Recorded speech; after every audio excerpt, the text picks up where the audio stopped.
Today's legal maxim is genus non quam perit, or genus never perishes. Genus non quam perit is a Latin phrase often translated as genus never perishes, or the race never perishes, or the species never dies. Origin. It is a classical expression attributed to the famous Roman poet Ovid from Metamorphoses, a narrative poem that contains myths and stories, mostly focusing on transformations of people into animals, plants, and other forms. It means that although individuals may die, the kind or lineage continues. It's a poetic way to talk about legacy, immortality through descendants, or the endurance of a people or idea.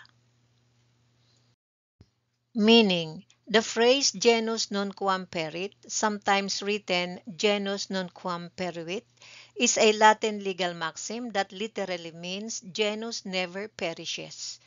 In legal doctrine, it means that when the object of an obligation is generic, like a horse rather than the white horse in your stable, the obligation is not extinguished by the loss or destruction of any particular horse. A genus, being indeterminate and represented by a class, cannot be destroyed unlike a determinate thing. Legal basis. The new Civil Code Article 1263 provides, in an obligation to deliver a generic thing, the loss or destruction of anything of the same kind does not extinguish the obligation. The principle genus non quam perit plays a key role in determining liability when the object of the obligation is lost.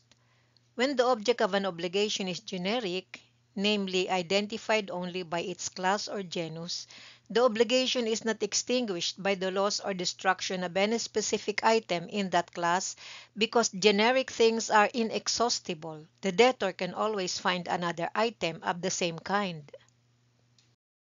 Examples: if a debtor promises to deliver a horse, which is a generic obligation, and the debtor's own horse that he had intended to deliver dies, the obligation is not extinguished because there are still other horses that can be delivered. Because generic things are inexhaustible, one can always find another item of the same kind. By contrast, if the obligation is to deliver the black horse owned by X, which is a determinate obligation, and that horse dies without fault of the debtor, the obligation is extinguished. Another example: if A obliges himself to deliver a sack of rice to B, and the rice A originally had is destroyed in a fire, he still has to deliver a sack of rice because the genus rice hasn't perished. Meanwhile, if the obligation was to deliver that Toyota Corolla with plate number ABC123 and it is destroyed without fault, the obligation is extinguished because it is specific or determinate. Practical summary and implications. If an obligation is to deliver a generic thing, like 100 sacks of jasmine rice or 500 tons of copra, the debtor remains liable even if a particular stock is lost fortuitously because the genus of things can still be delivered. The maxim genus non quam perit means the generic category or genus never perishes, the obligation remains. But if the obligation is to deliver a specific determinate thing like the red car with plate number VINXYZ or the horse named Astarte, then the loss may extinguish the obligation depending on whether the debtor is in delay, fault, etc. Relevant jurisprudence. UTEC and Company versus Gonzalez, GR number L-9935, February 1, 1915. Facts. The defendant agreed to deliver 600 picols of sugar of first and second grade within 3 months in exchange for 3,000 paid by the plaintiff. The defendant argued that his sugar plantation crop failed due to dry weather, so he could not deliver. He also wanted to introduce parole evidence that the sugar was to come from his plantation. Issue: was the obligation extinguished by the failure of his crop? Was the contract a perfected sale of a specific thing or a generic obligation? Holding doctrine. The court held that the contract did not designate a specific lot of sugar, it merely obliged delivery of sugar, a generic thing, of specified quantity. Since no particular sugar was separated or appropriated, the contract was not a perfected sale of a specific thing. Because the subject matter was generic, the principle genus non quam perit applied.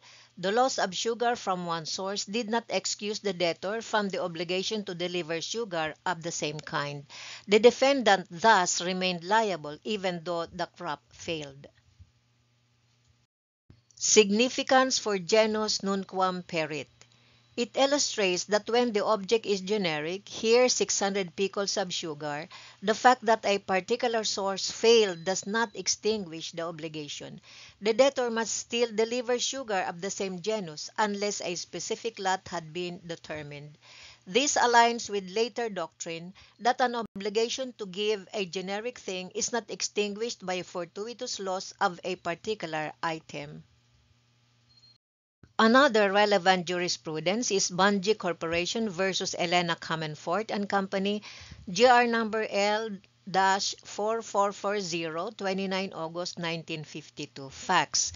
The contract was for the sale of 500 long tons of merchantable Philippine copra in bulk to be shipped in November-December 1947. The vendor stored copra in Samar, but a storm destroyed the storage. The vendor claimed force majeure and argued it should be excused. Issue: whether the vendor's obligation to deliver copra was extinguished by the destruction of the stored copra, and whether force majeure relieved the debtor. Holding doctrine. The court held that the obligation was for copra in generic terms, 500 long tons merchantable copra. No particular lot was specified or segregated. The destruction of the particular stock did not extinguish the obligation because the genus remains. The debtor could still source the copra from elsewhere. The doctrine genus non quam perit was explicitly applied. A generic obligation is not extinguished by the loss of a thing belonging to a particular genus. The vendor was held liable for damages. Significance: strong affirmation of the principle in Philippine jurisprudence. When the obligation is to deliver a generic thing, the risk of loss of a particular item does not relieve the debtor. It emphasizes the distinction between determinate versus generic obligations in obligations and contracts. Thank you. If you find this presentation helpful, please subscribe to receive notification of future lectures.